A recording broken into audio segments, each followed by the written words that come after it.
Hear it in silence if you have to. Let the noise around you be just that. Noise. The world won't always applaud you when you start, but they'll sure turn around when you arrive. Hit subscribe if you believe success doesn't always come dressed in approval.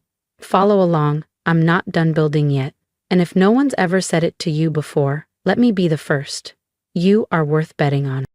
Let's change the narrative, together. I sat at the oak dining table in my father's Manhattan apartment, the skyline glittering behind us like a smug audience.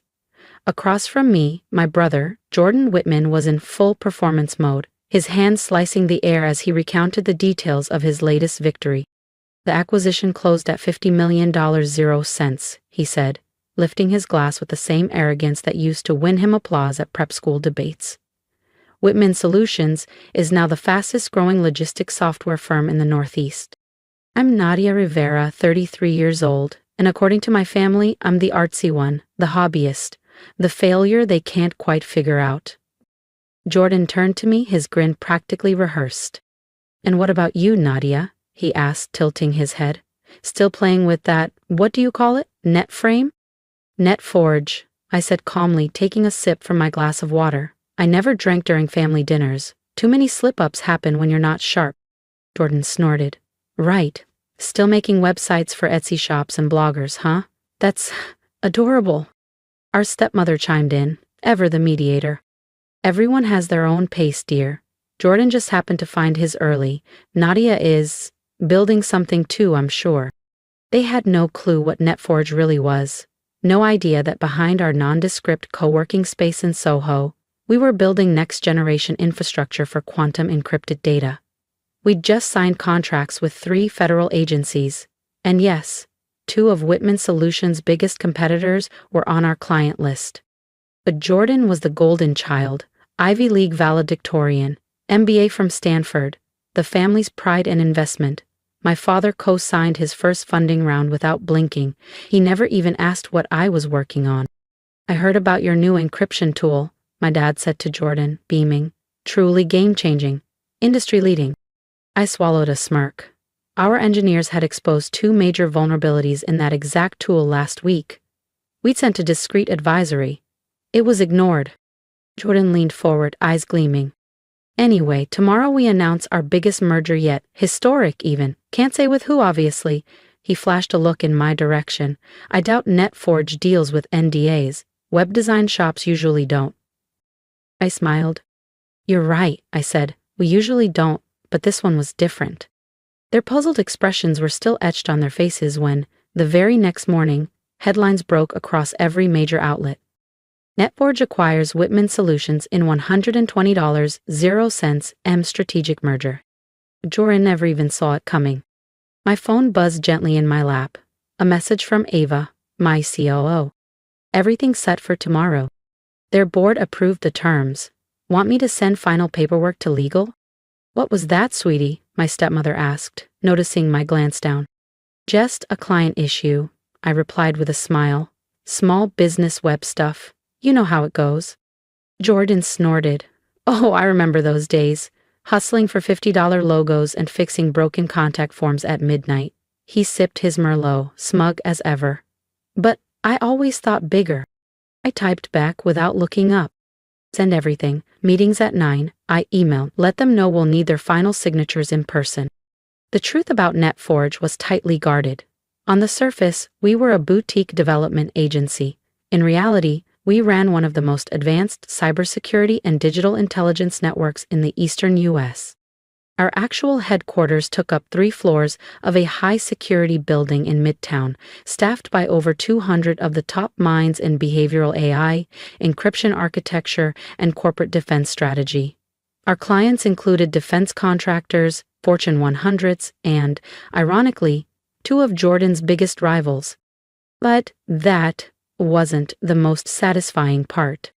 Over the last year, we'd been strategically acquiring minority shares in Whitman Solutions through intermediaries, quietly, methodically, through a web of holding companies. Jordan's revolutionary tech platform had fundamental vulnerabilities, ones our team discovered, documented, and, eventually, exploited. His valuation was unstable, his leadership overconfident. The board was anxious, They needed a bailout, and NetForge had offered one. Another glass, Jordan? My stepmother offered, holding up the wine. Absolutely, he grinned. We should toast to success, right? Then, with mock generosity, Nadia, if you ever want help scaling up, I'm happy to mentor you. Our smallest department probably pulls in more revenue than NetForge in a year. I glanced at my phone. Our updated valuation had just come through, $2.3 billion. Whitman Solutions? Not even half that anymore. That's kind of you, I said, keeping my voice even. Actually, I've got some meetings tomorrow about an expansion. Jordan raised an eyebrow, all smirk and disbelief. Oh, finally getting a proper office? Maybe hiring an assistant? Our father chuckled under his breath. Be nice, son. Not everyone gets lucky in business. I thought about the stack of merger documents waiting on my actual desk, including the new executive structure, where Jordan Whitman would report directly to me. I stood up, setting my napkin neatly on the table. You're right, I said. I should probably head out. Big day tomorrow. They had no idea just how big. If you want to see what happens when the golden boy discovers his new boss is the sister he mocked, make sure to subscribe because the next chapter is one you won't want to miss. Big day tomorrow, Jordan said, raising his wine glass in a mock toast. 2 small victories and modest ambitions. I simply smiled and excused myself. Driving home through the quiet Manhattan streets, I couldn't help but think back to another family dinner. 5 years ago, Jordan had just launched Whitman Solutions. That night, he held court just like tonight, painting visions of his tech empire while our parents listened, enraptured. I had tried cautiously to talk about my own venture, a new framework for securing digital infrastructures designed to preempt threats before they even surfaced. Jordan hadn't even let me finish. Oh, Nadia, he'd said with a condescending pat on my hand, security is complicated stuff. Maybe focus on something a little more in your lane, like websites or app design, creative things. Know your strengths. So I did exactly that, on the surface. I launched a creative development firm called NetForge, rented a modest space, hired a few public-facing staff. Meanwhile, in the shadows, I assembled a world-class cybersecurity team and quietly built one of the most advanced intelligence tech firms in the industry. As I pulled into the garage beneath the real NetForge tower, my phone buzzed. A message from Ava, my COO. Board gave final sign-off. Also, you'll love this. Whitman's internal merger plan lists you as reporting to Jordan. I laughed out loud, the sound echoing off the concrete. They still had no clue who was actually acquiring them. The next morning I stood in my real office, 40 floors above the city. From here, I could even see the tiny office space my family knew as my company. The metaphor wasn't lost on me. James, our legal advisor, appeared at the door. They're here. Sterling's entire executive team just arrived. Jordan? Front and center, you should have seen his face when he saw our name on the conference room door. I adjusted the collar of my designer suit, far removed from the soft cardigans I wore to family dinners. I picked up my tablet, a silent reminder of everything we had built. Quietly, relentlessly, without validation. I stepped into the conference room. Jordan stood by the window, arms folded, surveying the skyline. He turned at the sound of the door and froze. Nadia, what are you doing here? His brow furrowed. This is a confidential meeting. I walked calmly to the head of the table and set my tablet down. I know, I said. I called this meeting. He laughed, the sound forced and hollow. Don't be ridiculous. I met his gaze without flinching. You'll find nothing about today is ridiculous, Jordan. And by the end of this meeting, you'll understand exactly who owns Whitman Solutions now. I'm here to meet with the CEO of Atlas Dynamics, I said evenly. Murmurs rippled through the room. Atlas Dynamics was one of NetForge's many shell entities, an acquisition arm we had used to broker the merger. On paper, it looked like an independent consulting firm. In reality, it was a fully owned subsidiary of NetForge. I nodded at James. Start the presentation. He tapped the screen behind me. The NetForge logo bloomed into view. My company, I said. The room fell into a hush. Jordan's confident smirk evaporated. His eyes darted from the logo to the org chart appearing on screen. Confusion, then disbelief, then a pale flush of realization. That's not possible, he stammered. NetForge is just, you build websites for bakeries and yoga studios. That's our public face, I said calmly, but you might have looked a little deeper. Like who's been buying up your company's shares this past year, or who submitted the vulnerability assessment you shrugged off last month. You know, the one from that tiny firm? His hand clenched around the edge of the table. A breath caught in his throat. Behind him, one of his executives dropped a folder. Papers scattered across the floor. James advanced the slide. NetForge is the parent of 7 technology companies, including Atlas Dynamics, I continued. We specialize in AI-enhanced cybersecurity and infrastructure protection. Current valuation, $2,300,000,000, 0 cents. Gasps spread across the table. Several sterling No Whitman Solutions board members shuffled through documents, connecting the dots they should have seen months ago. Jordan stared at the screen like it might change if he blinked hard enough. And as of 9 a.m. today, I added, we own 51% of Whitman Solutions stock. I paused, just long enough for the weight to land. This meeting isn't to negotiate a merger, it's to finalize one. You can't do this, Jordan said softly, his voice tight. You tricked us. No, your board voted, willingly, especially after we demonstrated just how unstable your revolutionary platform really is. His face flushed deep crimson. You sent those warnings? We tried to help, privately. He looked down, silent. I turned to the rest of the room. Whitman Solutions will become a division of NetForge. We'll correct the security failures, salvage the viable assets, and restructure leadership. Restructure? Jordan's voice cracked. I'm the CEO. Not anymore. I slid a folder toward him. Your resignation letter is pre-drafted, and, don't worry, it includes a very generous exit package. The next hour passed in a blur of pens scratching on paper, legal terms being confirmed, and stunned silence. When the final signature was placed, and the board began quietly filing out of the room, Jordan stayed seated. Still. Numb. Finally, he looked up at me, his voice a whisper. Why did you ever say anything?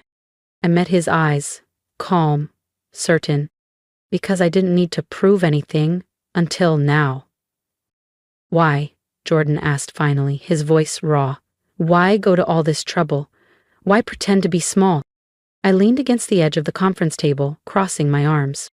Do you remember that dinner 5 years ago, I said, the one where you told me to know my limitations? You, Mom, Dad, you all decided what I was capable of without ever asking what I was actually doing.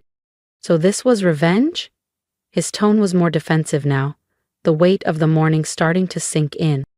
No, I corrected him. This is business. Whitman Solutions, despite its problems, is a strong acquisition for us. We'll stabilize it, integrate its tools, fix the flaws. I allowed a small smile. The fact that it's deeply satisfying, that's just a bonus. My phone buzzed. A message from our mother. Jordan just called in tears. What's going on? What have you done? I held up the screen so Jordan could see. They still think you're the successful one. I tilted my head. Want to go tell them together? That evening, the family dinner felt like a mirror of the one from the night before, but flipped. Same table, same city view, but now Jordan was the quiet one, pushing food around his plate, eyes downcast. I don't understand what my father kept muttering. NetForge is worth billions, but you work in that little co-working space downtown? That's for local clients, I explained simply. Web design, branding, small campaigns. The real company operates out of Hamilton Tower. I pointed toward the skyline. Top 10 floors, north side. My office overlooks the East River. My mother reached shakily for her wine. Jordan stared at his plate. But Jordan's company, she began. I cut in gently. Whitman Solutions will be well cared for. It's now part of our portfolio. Jordan has stepped down. Stepped down is a polite way to say it, he muttered. My father turned to me, still bewildered. All these years, pretending to run a boutique agency? I raised an eyebrow. Would you have believed me if I told you the truth? They didn't answer. The silence stretched out, thick with old assumptions, years of dismissiveness. Finally, Jordan exhaled. I underestimated you. We all did. Yes, I said quietly. You did. In the months that followed, Whitman Solutions was absorbed into NetForge's operations. The vulnerabilities we'd once warned about were patched, the tech was streamlined, the company reborn. Jordan took a role at a much smaller firm, hopefully with a deeper sense of humility. As for my parents, they stopped comparing us, not because they finally understood my work, but because they no longer had the metrics to do so. And me? I kept the small design studio running, not for income but as a symbol. A reminder that sometimes success wears simple clothes, and that the loudest wins don't always need to be announced. Occasionally, I drive past that old office and hear Jordan's voice in my head. Such a tiny startup. And I smile. Because real power doesn't come from proving people wrong, it comes from letting them believe they're right, until the moment they realize they never saw you coming. These days, when people ask how I did it, I tell them the truth. Success starts with silence and ends with a boardroom. If you've ever been overlooked, dismissed, or told to stay in your lane, then you already know a piece of my story. I didn't set out to get revenge. I set out to build something real. But when the people closest to you can't see your value, sometimes the best thing you can do is quietly keep building until the results speak for themselves. If my journey resonated with you, even a little, I'd love to hear your story. Leave me a comment below. Tell me about the time you were underestimated and how you rose above it. And if you believe in the power of silent strength and strategic patience, hit that subscribe button. Your support means more than you know. My advice? Never let someone else define your limits. They don't see your dreams the way you do. You don't need loud announcements or validation to be extraordinary. Sometimes, the quietest path leads to the most powerful destination. I built an empire behind a simple facade, and you can too. Keep building, keep believing, and when the time comes, let them be the ones stunned by the truth. I'll see you in the next chapter.